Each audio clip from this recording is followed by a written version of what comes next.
সাকিব আল হাসান বাংলাদেশ ক্রিকেটের উজ্জ্বল নক্ষত্র। সাকিব আল হাসানের মতো প্লেয়ার বিশ্বে বারবার জন্মগ্রহণ করে না। সাকিব আল হাসান বাংলাদেশ ক্রিকেটে বারবার আসবে না। বারবার কি সাকিব আল হাসানের লেভেলের প্লেয়ার বাংলাদেশে আর কোনো দিনও আসবে কিনা সন্দেহ আছে। এমনকি বাংলাদেশ বললে ভুল হবে, সারা বিশ্বে সাকিব আল হাসানের মতো ধারাবাহিক অলরাউন্ডার র্যাঙ্কিংয়ে ধরে রাখা প্লেয়ার আসবে কিনা সন্দেহ আছে। সাকিব আল হাসান বর্তমানে মার্ডার কেসের আসামি, ভবিষ্যৎ অন্ধকার। হয়তোবা দেশে আসলে অ্যারেস্ট হয়ে যেতে পারে, জেল খাটতে পারে। এমনও হতে পারে যে বাংলাদেশ ক্রিকেট থেকে চিরতরে সাকিব আল হাসান বিদায় হয়ে যেতে পারে। হয়তোবা সাকিব আল হাসানকে আর আমরা বাংলাদেশ ক্রিকেটে দেখতে নাও পারি।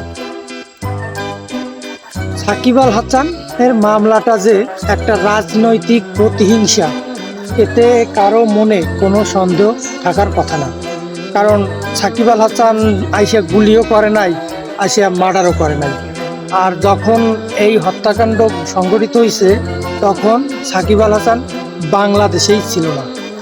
আর সাকিব আল হাসান রাজনীতিতে আইসে শুক্রে 5 দিন, সর্বোচ্চ গেলে 6 মাস 7 মাস, এমনকি তার 5 মাস সে দেশের বাইরে ছিল। কানাডায় লিগ খেলছে, T20 world cup America west ইন্ডিজে খেলছে। মোটামুটি সাকিব আল হাসান দেশেই ছিল না। তার বিপক্ষে এই ধরনের হয়রানিমূলক মামলা, এটা সত্যিই কষ্টকর। কারণ সাকিব আল হাসান আমাদের বাংলাদেশের একটা সম্পদ। বাংলাদেশের জন্য সে অনেক কিছু করছে। আজকে বিশ্বের দরবারে বাংলাদেশের যে ছোটোখাটো ক্রিকেট বিষয়ে পরিচিতি লাভ করছে, তার সবথেকে বেশি অবদান সাকিব আল হাসানের। এবং বাইরের যত লিগ, বড় বড় লিগ, IPL হোক, PCL হোক, ক্যারাবিয়ান প্রিমিয়ার লিগ হোক, বিগ ব্যাশ হোক, সাকিব আল হাসান সব জায়গায় তার একটা আধিপত্য আছে। সে সব জায়গায় কম বেশি খেলার সুযোগ পায়, যেটা বাংলাদেশের অন্য কোনো প্লেয়ার পায় না। দেখেন ভাই, সাকিব আল হাসান বেয়াদব, প্রচুর রাগ, প্রচুর অ্যাডভার্টাইজ করে, প্রচুর ব্র্যান্ড ওপেনিং করে, শোরুম ওপেনিং করে, টাকা পয়সায় প্রচুর লোভ, শেয়ার মার্কেটে হাত আছে। সবই ঠিক আছে, সবই মানলাম। এগুলো ভাই মার্ডার কেসের অপরাধ না। তার টাকার প্রতি লোভ থাকতেই পারে, সবার মন মাইন্ড এক না।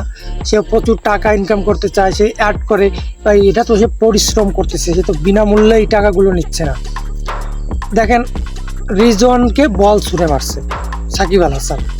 কেন মারছে এই কারণটা কি আপনারা জানেন? কারণটা বলটা ছুঁড়ে মারার একটাই কারণ, যে সাকিব আল হাসান দেশের জন্য মারছে। কিভাবে? রিজওয়ান জানে যে পাকিস্তান কোনো কায়দায় ম্যাচ জিততে পারবে না। ওদের 4টে উইকেট 5টা উইকেট পড়ে গেছে। এই মুহূর্তে ওদের কাজ হচ্ছে সারা দিন টাইমটা লস করা, যাতে সময় চলে যায়। যে কারণে ও বারবার টাইম লস করতেছিল। ব্যাটিং থেকে সরে আসা, ওদিক চাওয়াচাই করে, মানে যতদূর সম্ভব ও ওই দিনটাকে সে অতিবাহিত করতে চাচ্ছে, যাতে ম্যাচটা ড্র হয়, যাতে ম্যাচটা হার থেকে এড়ানো যায়।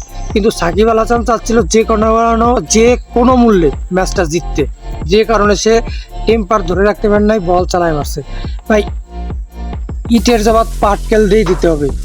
প্রত্যেক ক্রিয়ারই সমান ও বিপরীত প্রতিক্রিয়া আছে। সাকিব আল হাসান যদি ওইভাবে ওই এগ্রেশনটা না দেখাইতো, তাহলে রেজওয়ান আরও বেশি টাইম লস করতো, যেটা বাংলাদেশ ম্যাচটা 10 উইকেটে নাও জিততে পারত। কিন্তু সাকিব আল হাসান ওই টাইম লস করা, প্রচুর লস করতেছিল, এর প্রতিবাদ স্বরূপ বলটা ছুঁড়ে মারছিল। দেখেন ফলাফল কি, বাংলাদেশ 10 উইকেটে পাকিস্তানকে প্রথমবারের মতো পাকিস্তানের মাটিতে টেস্ট হারাইছে।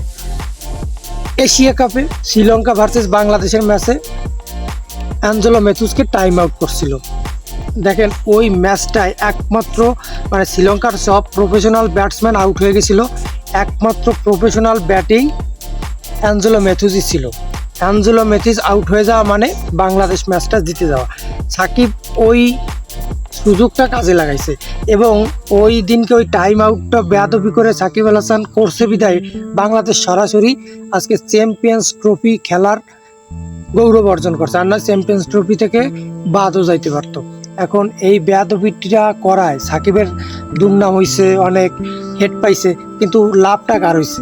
লাভটা হয়েছে বাংলাদেশ ক্রিকেটের। তো একটা দেশের ক্রিকেটের ভালোর জন্য যদি বেয়াদব হইতে হয় তাহলে সমস্যা কোথায়? আমরা ভাই এই বেয়াদব সাকিবকেই ভালোবাসি, আমরা এই বেয়াদব সাকিবকেই চাই। এখন আসি মার্ডার কেসে।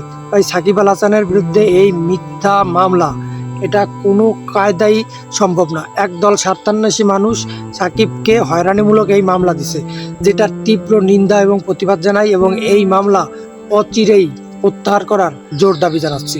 সাকিব আল হাসান বাংলাদেশের প্রতিটি মানুষের, সাকিব আল হাসান বিশ্ব ক্রিকেটের উজ্জ্বল নক্ষত্র। সাকিব আল হাসানকে এইভাবে ধ্বংস করার পায়তারা আমরা মেনে নেব না। আমরা চাই সাকিব আল হাসান যতদিন ভালো খেলবে, যতদিন পারফর্ম থাকবে, ততদিনই বাংলাদেশ ক্রিকেটে খেলবে। আর কোনো মিথ্যা মামলা সাকিবের নামে দেওয়া যাবে না। অ্যাডভার্টাইজ করতে পারবে না, হুটহাট করে মানে টেম্পার গরম করতে পারবে না, এইগুলো নিয়ে ডিসকাস করেন আর রাজি আছি, কিন্তু কোনো মার্ডার কেস দিয়া কেরিয়ার ধ্বংস করার পক্ষে সাধারণ জনগণ থাকবে না। ধন্যবাদ সবাইকে।